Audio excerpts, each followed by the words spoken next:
pagtulong pa diri karon. So sa tanan nga ano pa sa ilang balay ato na mo diri sa San Pedro Square. And of course, ladies and gentlemen, unya pong gabi naabot tayo entertainment night. So unya, that's until 11 p.m. And this time, Mayor Baste Duterte is ready to give his speech. Let us stand our attention to him. Let us welcome our honorable, beloved City Mayor, Sebastian Duterte.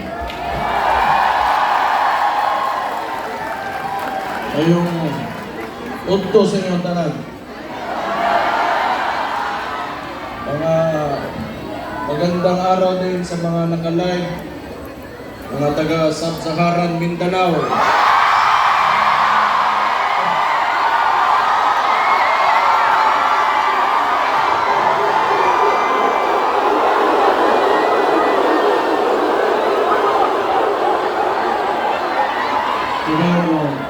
Bago ko sa gulo na nakong Tagaw, Bisaya, aron na itong mga makadungog, makasabot po itong mga uban na itong Linaw, diha, Nas Gawas.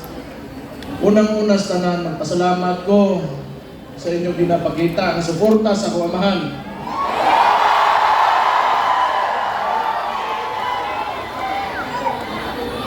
Naglakot lang ko sa inyo ha, kay kata makita na ko ang naon sa kuamahan, bit-bit ninyo, kahilakon ko.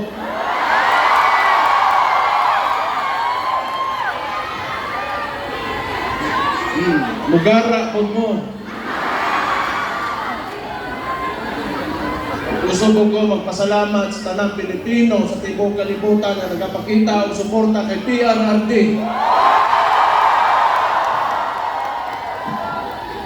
Kabaw mo sa tinuod ng sukad na di-aresto ako amahan illegally. Huwag yung po kasabot sa kukibati. It has been a roller coaster of emotions for me sa tinuod ng. But every time makita na ko suporta ninyo, makusgan yung po. Salamat po.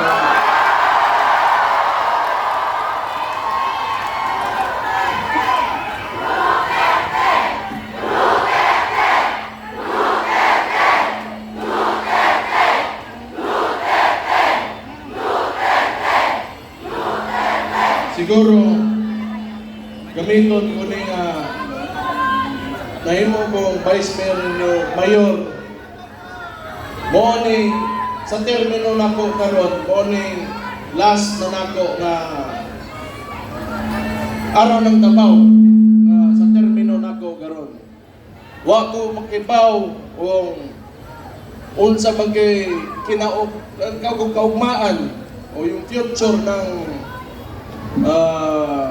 sistema ng politika dito sa Pilipinas. Kaya it seems to me the stories that I've heard about martial law and oppression is synonymous with the Marcos family name.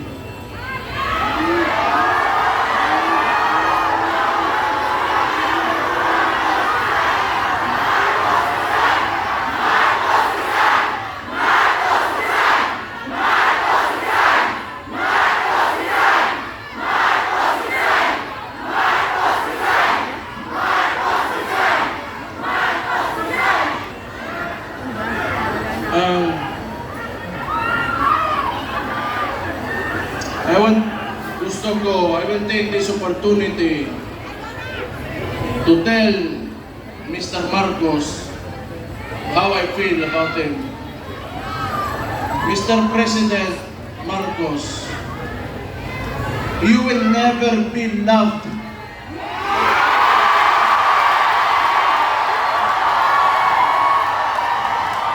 Especially to us who are calling out Rudy Duterte's name, you will never be loved, Mr. President.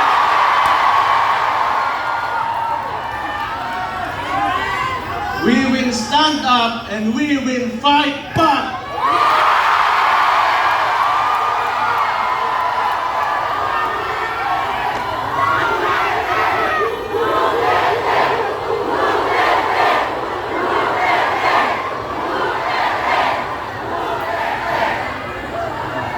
Kita mga taga-Davao, ayun ani na sila.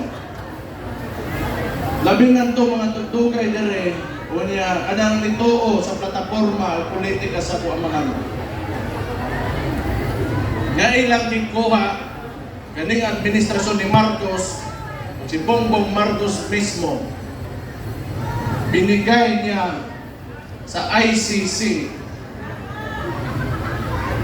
Murag wala lang, ato na lang, murag walay nahimo ang atong pinalanggang amahan diri sa tundak bayan. Gibaw mo, di ko matingala yun, tinuod lang, di ko matingala. Nganong ingunahan ni karon? Because Rudy Duterte stood up for every mga traditional politicians di nila gusto mga kausapan ani nasunan ni. Una, along aning with Marcos o kaning mga uban na rin mga magagnaw ng mga politiko. Di nila gusto nga naan ng Rudy Duterte niya kay mapulilyaso ang ilang mga dola sa gobyerno.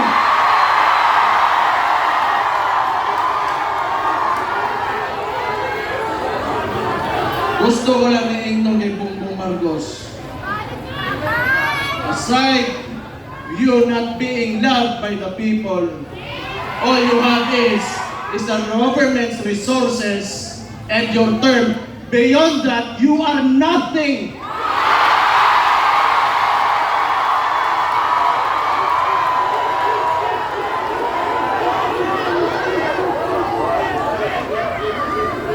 Kalimot o rin putang ina. Kita'y nagtapang sa amang alingkod sa niyang karoon sa ginalipunan.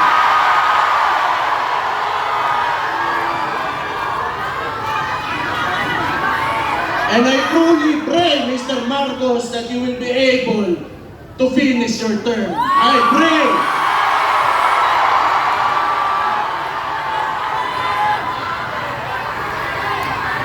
Hindi kita matingala. Kaya kung ang sapo para sa ilang para pampatugay sa oras sa trabaho, ang sapo sa tuwa, mutao to mga pamilya, mga komunidad, ang mga inosente minabuhat.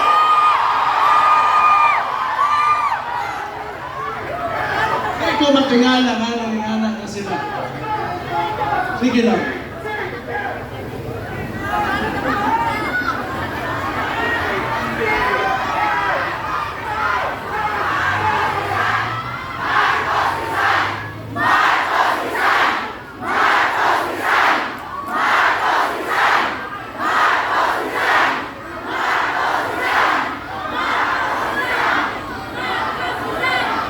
Diba mo? Si Rudy Duterte, nga nung naaresto siya, naasa diya karon sa ICC, kay ning barog siya sa iyang mga tinuohan sa politika, na tanaw niya, may makapasaka o makapalambo sa kinabuhi sa mga Pilipino. O diba mo, dili gini panahon na magluya-luya ta. Dili gini panahon na dili nato sayangon ang sakripisyo nga gipakita ni Rudy Duterte. Di gyud ni mahuman karon o di na gyud ni mahuman.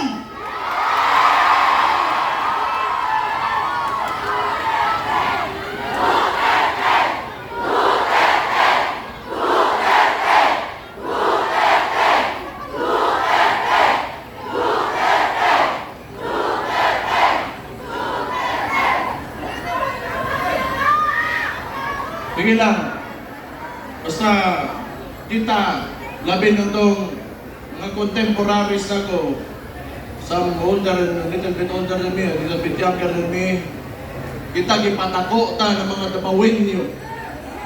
Dapawenyo, mapursigihon, ang dapawenyo, isog. Ang dapawenyo gusto kaayuhan.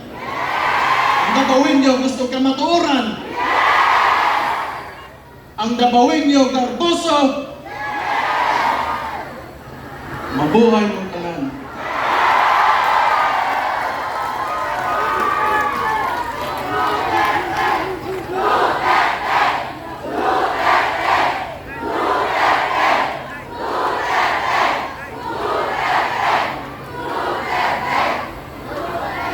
ako, sige lang, paminaw na ako, kinaog-daog yung tagtamang yung gano'n, yung tamag-tamag ang kita.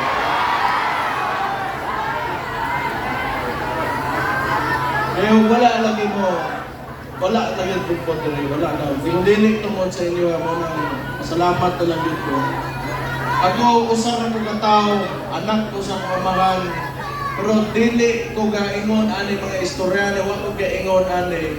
Kitungod anak ko, dabawin nyo, kundi kay tungod, Pilipino ko, ganito ko sa ka-presidente, nga nangandoy, na makahimo sa nasod na kagustuhan o ganang makapahayag sa kaugmaon sa tanang Pilipino.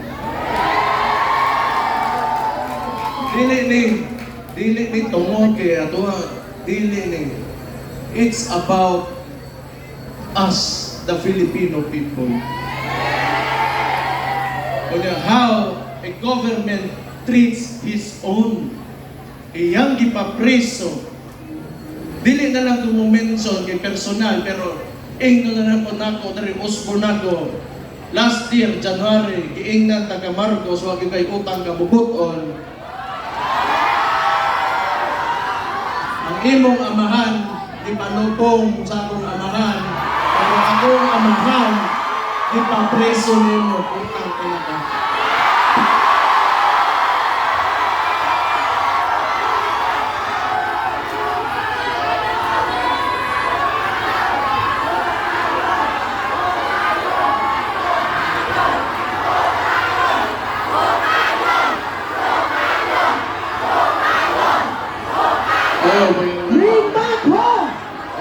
Ayaw ko kayo, dilit anak.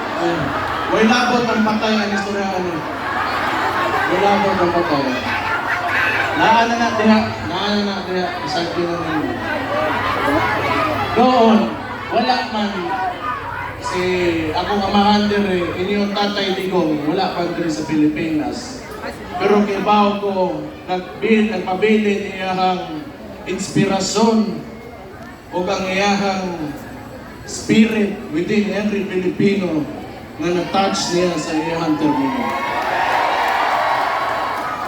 Basta ako, ang tambag na ako ninyo, mga dabawin nyo, ang mga ubang Pilipino na nakikinig ngayon, do not ever allow your government to treat you how they treated my father.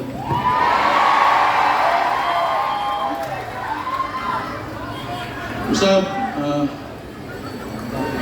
walo ko busy mo ng mga tao, taga mula yung buhaton, pero makita na ko, in behalf of our family, ako igsoon, ako mga igsoon, tulo na ako kay igsoon, mama, tanan may mga Duterte, na nagsakit karon tungod sa naitabo sa akong amahan. Salamat kaayo, yun, sa ito suporta. Salamat kayo sa mga nakikita. Wala na kayo may ikon sa inyo kung hantod diri na lang yun men, to diri na lang men, pero sobra-sobra na kayo nagipangita. Nagipangita sa mga. Salamat kayo. Pero, samtang niya pata diri, di yun tama undang, o di yun tama pindi, basta nagkahiusan lang tama ang dabawin nyo. Mabuhay!